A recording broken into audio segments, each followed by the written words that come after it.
Well, good afternoon, guys. I'm Knoll, class of '08 here at SAC.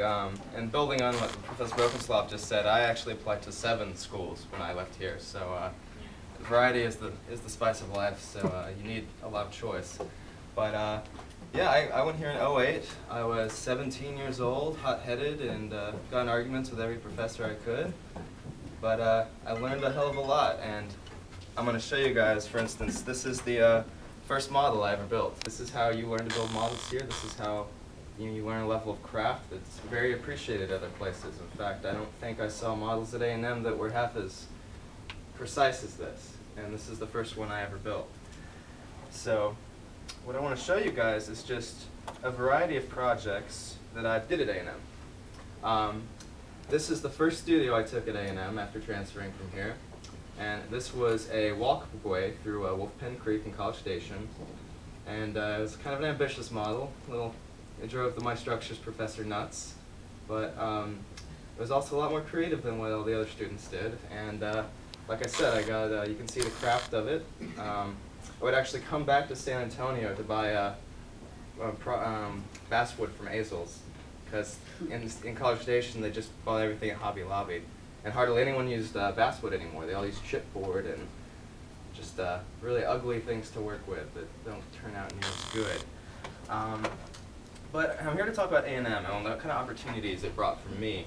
I went to A&M not knowing my girlfriend. We transferred there together and broke up soon afterwards. So I literally didn't know anyone. And you had an enemy.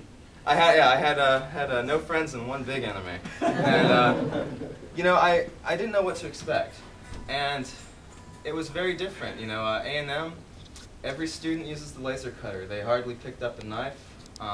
They would do everything in AutoCAD, all their plans, and then they would throw it into the laser cutter. And come time for presentation, they'd bring these big, gaudy models, and they could still smell the burnt wood from them. And, you know, all the wood had black edges. It was actually really disgusting. And this is what they were taught to do. And I walked into A&M not doing that. I hand-built everything. I hand-drew everything. All my process was always hand-drawn. All my abstract sketches, everything, all the things they didn't do at A&M. And it helped me differentiate myself from the other students. And I quickly became kind of a sleeper in my grade. And everyone was just like, oh great, what's Sean going to do this time? And for instance, this is a row house we did my second semester at A&M. And this one fellow on the jury was going to come, and I knew he was a shark. He was out to get everyone. He was the guy that you did not want to speak during your presentation because he was going to nail you. So I knew this was going to happen because I saw him do other juries. So without really telling any other students in my studio in place, I didn't do that. I built my model in segments. I built each floor by itself.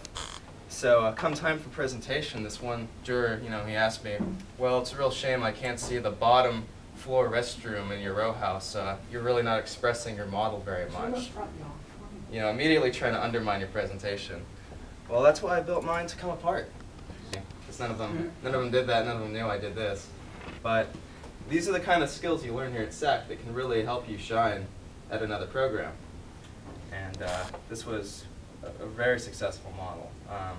You can see the outside set space, you can see the foliage, just the way the spaces are, a centralized staircase. I mean, all the things you learn to do here, servant space, all that good stuff. College Station's not a San Antonio. There's a lot less architectural precedence to inspire us, that you can go visit. I mean, Houston's an hour away, so Houston, it's nice that you can go to Houston for things, but only 1 hour from College Station.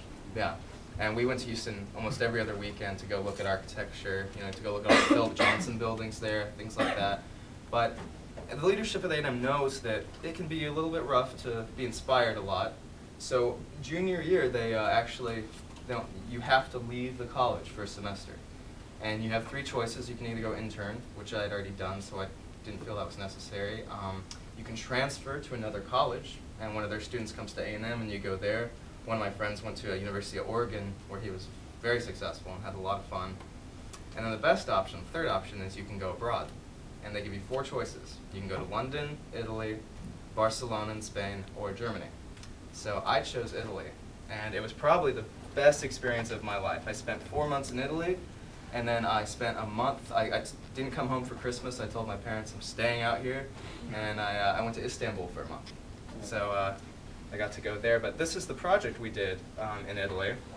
You know, and it was easy for me. You know, we how much process did we work with this stuff, you know, every day. So this was my museum that I designed for that project. And this is the actual Italian, this is where you lived. We lived in an old monastery in Castiglio and Fiorentina that had been, they redid the interior to accommodate students. And it wasn't just A&M students. A fifth year honor studio from UT was there, so we got to collaborate with them.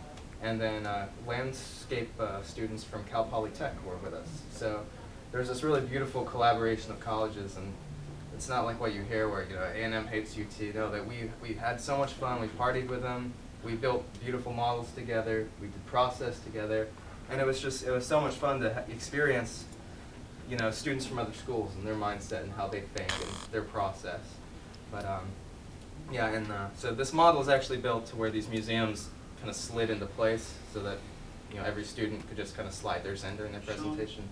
What year was that when you did that? Oh, that was, let's see, junior year, so 2010. I think, okay. But yeah, it was an incredible experience, incredible, you know, getting to see everything from, you know, Renzo Piano's Opera House in Rome to, you know, the aqueducts, architecture in Venice and Istanbul. I mean, you can't pay for a trip like that, and A&M gave me the opportunity to experience all that. So, but A&M unfortunately has some stigmas to it. You know, it's viewed as a very conservative school. It's viewed as a one-dimensional architecture school. You know, they have a lot of importance on structure and systems and, you know, pragmatics and stuff. But I wanted to show you that you can branch out from the traditional projects I'm showing you and take some really, really interesting studios at A&M. In fact, the most interesting studio I took was a summer studio. It was a fabrication studio taught by Gabriel Esquivel, a very interesting professor. And he came from Princeton, and he believed in neo-Baroque systems and forms, like all those blob liquid architectures you see coming out of Yale and Princeton and UCLA. Well, he along with Mark Gage and Tom Wiscombe, two of his good buddies, they really started this movement of doing architecture not in AutoCAD, not in Revit, but, you know, doing it in 3D programming, Maya, and then transferring it into Grasshopper, and then having a CNC plotter cut out the pieces. And we redid the interior of a wine bar in town. It's called La Riviera, and this is the end result. That's not a rendering. That is the project we've spent half a semester and a full summer building. Built using, we would cut out the pieces using, this is all high density foam, and you would cut it out of the CNC after designing it in Maya, and sand it, paint it, install it, fabricate it.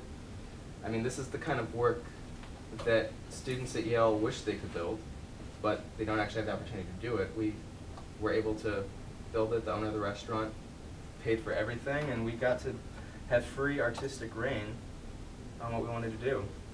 This is the front of the bar. The ceiling piece you see floating, those are 10,000 plastic flowers, and we designed the mold for the flowers and then had a guy in Mexico City make the flowers for us. And they are zip tied to a mesh system hanging above, and it works beautifully because you can't even see the mesh or the zip ties, because we got white zip ties.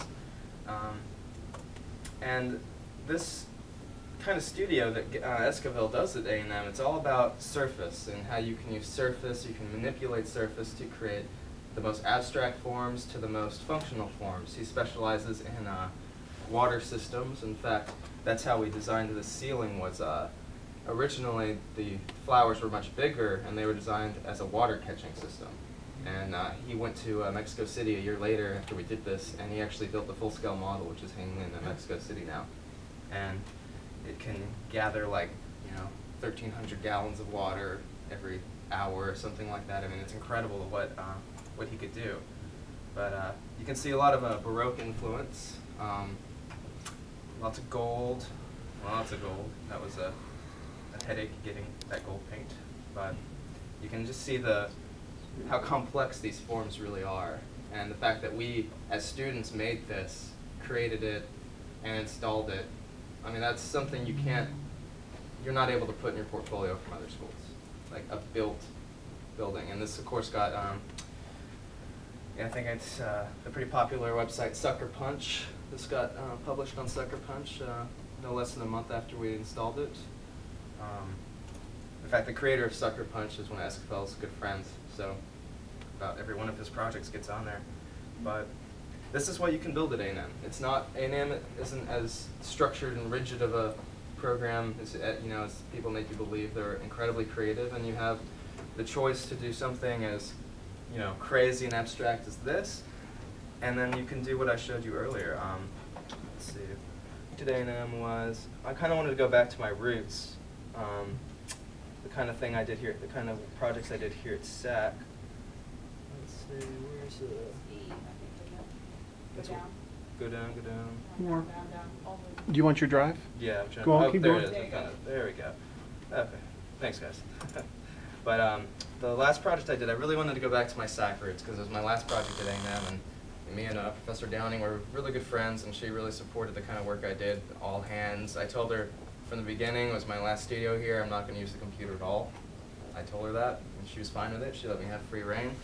So we designed another bridge, and it's a sectional model, but with this model, you can see how many pieces. I think there were about 500 pieces eventually. When we counted all of them, you can see the structure of the bridge. We actually were taking a structures class along with this, so we had to do all the structural analysis of it, and it checked out, thank goodness, because they would have had to rebuild it otherwise. But I really felt this model kind of encompassed all the things I learned how to do here at SAC, and the final presentation went incredibly well. And it wasn't, like I said, it wasn't done with a laser cutter, which I was really happy and proud that I never once used that machine my entire time at A&M. And I left A&M making a 3.8 GPA. I never made a B in architecture. In any architecture class, I never made a B. I ended up being the vice president of the AIS at Texas A&M, and also the vice president of an organization called the AAG, the Association of Architects Global, which was a organization we started along with Professor Esquivel, where we got to do a design studio with the Universidad de Monterrey. Probably didn't pronounce that right, but the University of Monterrey has a design studio there, and we got to do a studio with them and collaborate with them, which was a great experience. But yeah, like I said, I went into A&M not knowing a soul, had one enemy, and I left having the best network, the best group of friends. I was technically a student leader. Just Aggies are a bit, Aggies stick together. They're a bit nuts when it comes to that. And but an Aggie hires an Aggie, and that's just how it works. Especially in Houston, they control the architecture market in Houston pretty much, and just lots of opportunity from the school. Everyone should consider. Chuck, can you talk a little bit about standard a full articulation program set up with it? Did you have to put together a portfolio with syllabi to get credit? I mean, did you enter as a junior, fully credited? What was that like for you? I sent them a portfolio. They lost it originally. They were in the process of getting new administration at A&M when I got there, so things were a little hectic applying. But yeah, I had to do a full portfolio just like you would with UT, any other school. I went there. I visited there before I got accepted and interviewed with the dean and a bunch of professors. You did that on your own, proactively? Mm-hmm.